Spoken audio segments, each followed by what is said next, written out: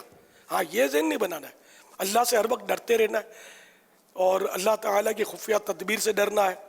اور شیطان کا وار بہت خراب ہوتا ہے، نفس کے وار بہت خراب ہوتے ہیں، بس ڈرتے رہنا ہے، اللہ سے دعا کرتے رہنا کہ یا اللہ یہاں میں آ گیا ہوں، نیک لوگوں میں آ گیا ہوں، عاشقان رسول میں آ گیا ہوں، بس اب میرا آخری سانس انہی لوگوں میں نکلے، مجھے کہیں شیطان اور نہ گھسیٹے. اور جب کوئی مخالفت کرے بھی نا، میں آپ کو اگر یہ نسخہ میرا عمل کر لیں گے نا، اصل پھنس یوں جاتا ہے بندہ کہ اس کو ذہن میں یہ شیطان ڈالتا ہے سنو سب کی کرو، اپنی کرنے کی صلاحیت ہوتی نہیں ہے، تو سب کی سنتا ہے نا پھر کنفیوز ہو جاتا ہے. تو اب جب یہ دعوت اسلامی آپ کی سمجھ میں آ گئی نا تو دوسرا کوئی کچھ بولے نا کان بند کر لو، یقین مانو اگر آپ اس کی سنو گے نہیں نا انشاءاللہ وسوسوں میں نہیں پڑیں گے اور یوں وایا مدینہ آقا کے پیچھے پیچھے جنت ہے انشاءاللہ. باغ جنت میں محمد مسکراتے جائیں گے، پھول رحمت کے جھڑیں گے، ہم اٹھاتے جائیں گے. اچھا ایک یا دو نئی تاثرات میں یہ کہا کہ یہاں ہم نے کلی کرنا سیکھی اور ناک میں پانی ڈالنا سیکھا، وضو میں فرض ہے، اور یہ اس طرح بیچاروں نے بتایا.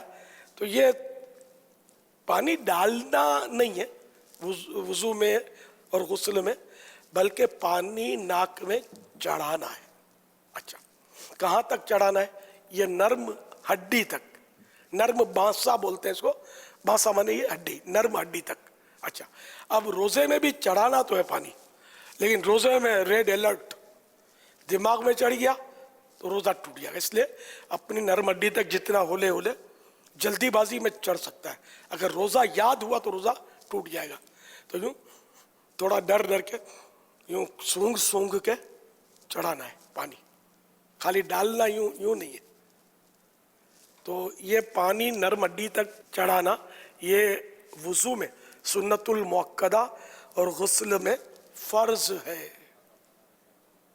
وہ کلی کا تو ایک شاید پٹھان بھائی اچھا بتا رہے تھے، اور ادھر بھی اور منہ میں ادھر بھی اور کونے میں بھی کھانچے میں بھی، تو وہ صحیح ہے، سارے منہ میں پانی جو ہے وہ بہہ جائے، ہر حلق کی جڑ تک.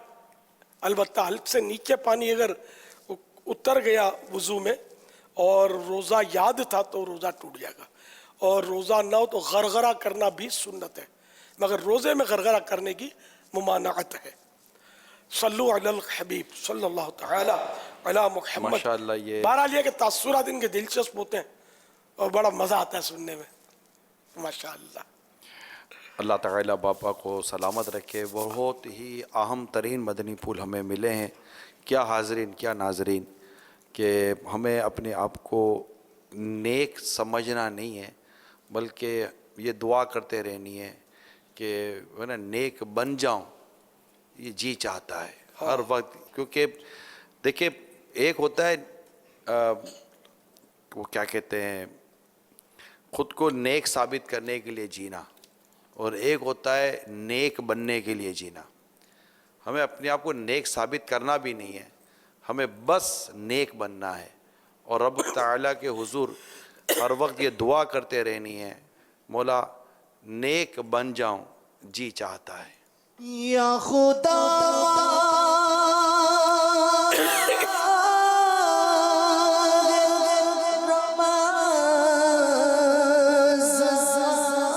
کے صدقے سچی توبہ کی توفیق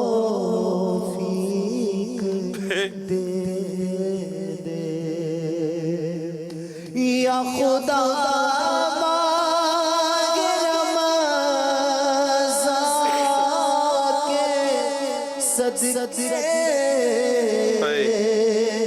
سچی توبہ کی توفیق دے دے نیک بن جاؤ جی چاہتا ہے مولا نیک بن جاؤ جی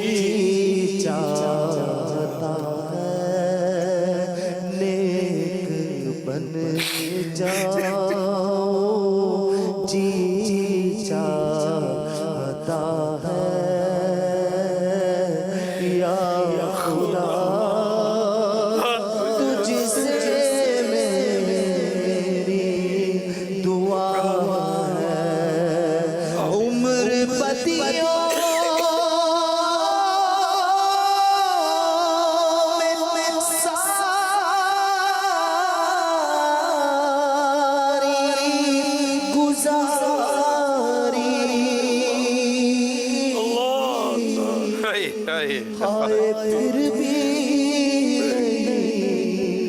شرم ساری عمر بدیا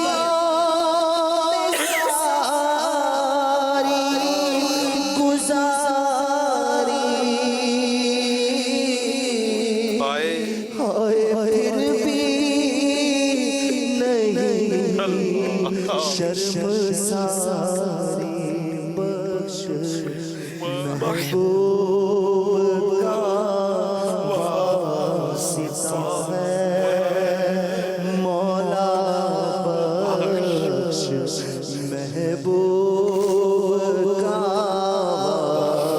واسطہ ہے تو بخش دے حساب کے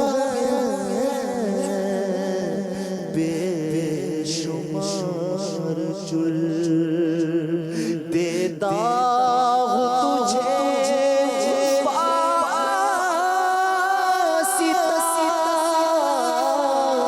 شاہ حجاز کا بخش محبوب کا واسطہ ہے یا خدا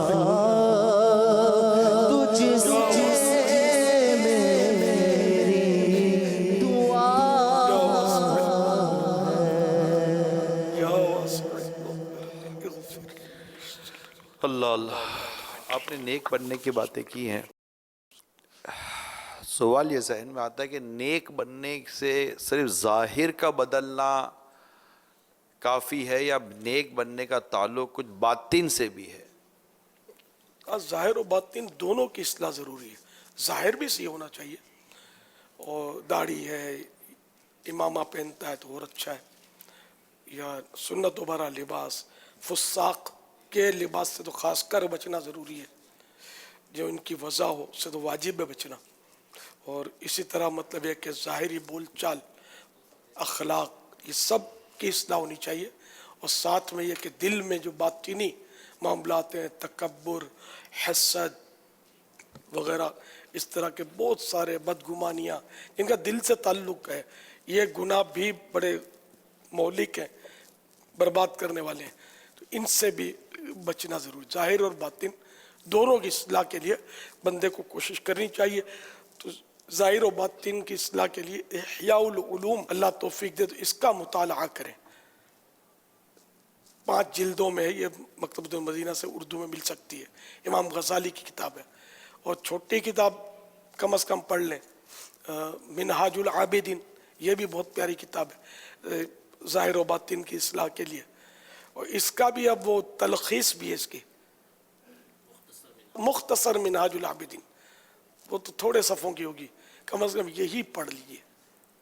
یہاں ویسے امید ہے کہ لائبریری بھی ہوگی، المدینہ لائبریری تو ہے اپنی، تو اس میں بھی یہ کتابیں آپ کو بغیر پیسوں کے پڑھنے کے لیے وہیں پڑھنا ہوتا ہے. تو وہاں جا کر جب فارغ وقت ہوتا ہے، حلقے نہیں ہوتے، تو وہاں جا کر ان کتابوں کو دیکھیں، پڑھیں. باطنی بیماریوں کی معلومات، یہ بھی ایک کتاب مکتبۃ المدینہ کی ہے، یہ بھی بہت ضروری ہے اس کا پڑھنا. تو باطن صحیح ہو، اندرونی باطن، یہ اندر کا، ظاہر یا باہر کا. تو ظاہر نے اندر باہر دونوں درست ہو، ٹھنڈی گرم تار دونوں ہوگی تو بلب روشن ہوگا. اندر گند بھرا ہوا ہے اور ظاہر سجا لیا تو یہ بھی ناکافی ہے. اندر کا اگر صحیح ہے لیکن ظاہر میں اگر لوگوں کے دل دکھا رہا ہے، گالیاں بک رہا ہے اور طرح طرح کے گناہ کر رہا ہے جو نظر آتے ہیں، تو یہ بھی ظاہر ہے کہ خطرناک ہے. تو دونوں طرف سے درستی ہوگی تو پھر مدینہ مدینہ ہو جائے گا. اللہ ہم سب کو نصیب کرے. سردار آباد والے بھی غور فرمائیں، جو مدنی پھول ملے اس پر. دیگر جو ہمارے جہاں جہاں سن رہے ناظرین، سب ان مدنی پھولوں کو اپنے دل کے مدنی گلدستے میں سجائیں. کوٹ بھائی خان والے بھی اپنے دل کے مدنی گلدستے میں سجائیں. صلو علی الحبیب صلی اللہ تعالی علی محمد. احیاء العلوم کی جو 5 جلدیں ہیں، امیر علیہ سنت نے جو ارشاد فرمایا 2290 2290 اور منہاج العابدین جو کتاب آپ نے بیان فرمائی وہ 170 اس کی جو مختصر کتاب ہے وہ 115 روپے کی، اور باطنی بیماریوں کی معلومات یہ بھی بڑی پیاری کتاب ہے، 190 روپے 190 کی، یہ مکتبۃ المدینہ سے حاصل کی جا سکتی ہے۔ اور المدینہ لائبریری یہ بھی فیضان مدینہ میں قائم ہے، تو انشاءاللہ اس سے بھی ہمارے اسلام بھائی فائدہ حاصل کر سکتے ہیں۔ میں کراچی بلدیہ ٹاؤن سے بات کر رہا ہوں۔ مدنی چینل دیکھ رہا تھا میں نے، سنوکر کلب تھا میرا، میں نے وہ چھوڑ دیا۔ مدنی چینل دیکھتے دیکھتے بابا مہربانی سے وہ میں نے چھوڑ دیا۔ میرا کسی نے جیب کاٹ لیا، 1.5 لاکھ روپیہ تھا، وہ میں نے آج تک اس کو برا نہیں بولا۔ بابا جی کی باتیں سن کے مجھے اللہ نے بہت دیا، تو میری داڑھی شریف بھی میں نے رکھ لی ہے اور جو کی روٹی کھانی بھی شروع کر دی ہے۔ جو سنتا ہوں وہ کر، لیکن بابا جی سے یہ میرا دعا کرا دو کہ میں اس قابل ہو جاؤں کہ ان کے وہاں پہ مدنی چینل وہاں پہ بیٹھ کے ان کا دیدار کروں اور نمازیں پڑھنے شروع کر دوں۔ دلی خاص یہ دعا کروا دینا۔ سوال یہ ہے کہ میری بہن عمرہ پہ جا رہی ہے اور نہ کوئی بھائی، نہ ان کا کوئی شوہر بھی نہیں جا رہا ہے، نہ بھائی جا رہے ہیں، وہ اپنے تایا کے ساتھ جا رہی ہے، کیا وہ جا سکتی ہے؟ تایا اس کے محرم ہے، جا سکتی ہے۔ پہلے جو اسلامی بھائی تھے جنہوں نے ماشاءاللہ بڑے اچھے جذبات کا اظہار کیا اور نیکیوں کی طرف بڑی رغبت والی بات کی، صلو علی الحبیب صلی اللہ تعالی علی محمد۔ میرا نام محمد فائز ہے۔ جو لوگ بٹیا کام کرتے ہیں وہ لوگ روزے نہیں رکھتے، ان کا کیا ایسا کرنا درست ہے؟ میرا مولانا صاحب سے سوال ہے کہ جو بٹی کی بڑے کی دکانیں ہوتی ہیں محلے میں، اس سے دھواں اٹھتا ہے اور بدبو اٹھتی ہے، تو ایسے لوگوں کو تکلیف ہے، اس کا کیا حکم ہے؟ بھٹی کا کام جو کرتے ہیں وہ روزہ نہیں رکھتے، تو ان کے لیے یہ عذر نہیں ہے روزہ نہ رکھنے کا۔ وہ ان دنوں اتنی دیر تک کام کریں جتنی دیر تک برداشت ہوتی ہے اور روزہ رکھ سکتے ہیں، اور اگر تھوڑی دیر بھی کرتے ہیں اور روزہ چھوٹتا ہے تو پھر وہ کام کی چھٹی کرنی ہوگی۔ ظاہر ہے وہ بندہ بھوکا تو نہیں مر جائے گا، اور کوئی کسب کر لے آسان سا کہ جس سے وہ پیٹ بھر جائے، اور روزہ بہرحال فرض ہے۔ اور اس طرح بٹی کے کام کرنے والوں کو، بٹی کا کام کرتے ہیں یا اور بھی مٹھائیوں کے کام اور یہ چولہے پر بیٹھنے کے کام جو کرتے ہیں، تو بعض اوقات وہ روزہ اس وجہ سے نہیں رکھتے، تو ایسا نہ کریں، روزہ فرض ہے۔ اور دوسرے نے بھی کوئی محلے والوں کو پریشانی ہوتی ہے، اس طرح کا کام ہوتا ہے، وہ یہ تو اصل مسئلہ یہ ہے کہ ہم بس قانون پر عمل ہو جائے نا۔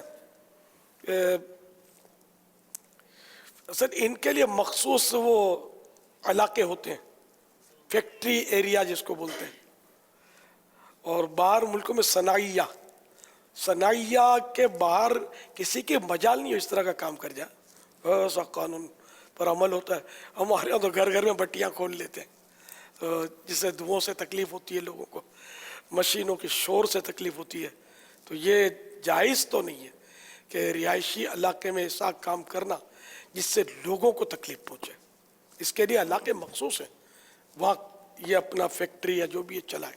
اور جو قانون نافذ کرنے والے لوگ ہیں وہ خدا کے واسطے رشوت لینا دینا بند کر دیں۔ وہ لیتے ہیں، دیتے کیا ہیں، دیتے بھی ہوں گے، آگے کچھ لے کر حصہ بڑوں کو بھی دینا پڑتا ہوگا نا۔ تو بہرحال یہ کہ رشوتیں لے کر اس طرح کے کام آبادیوں میں نہ کرنے دیں۔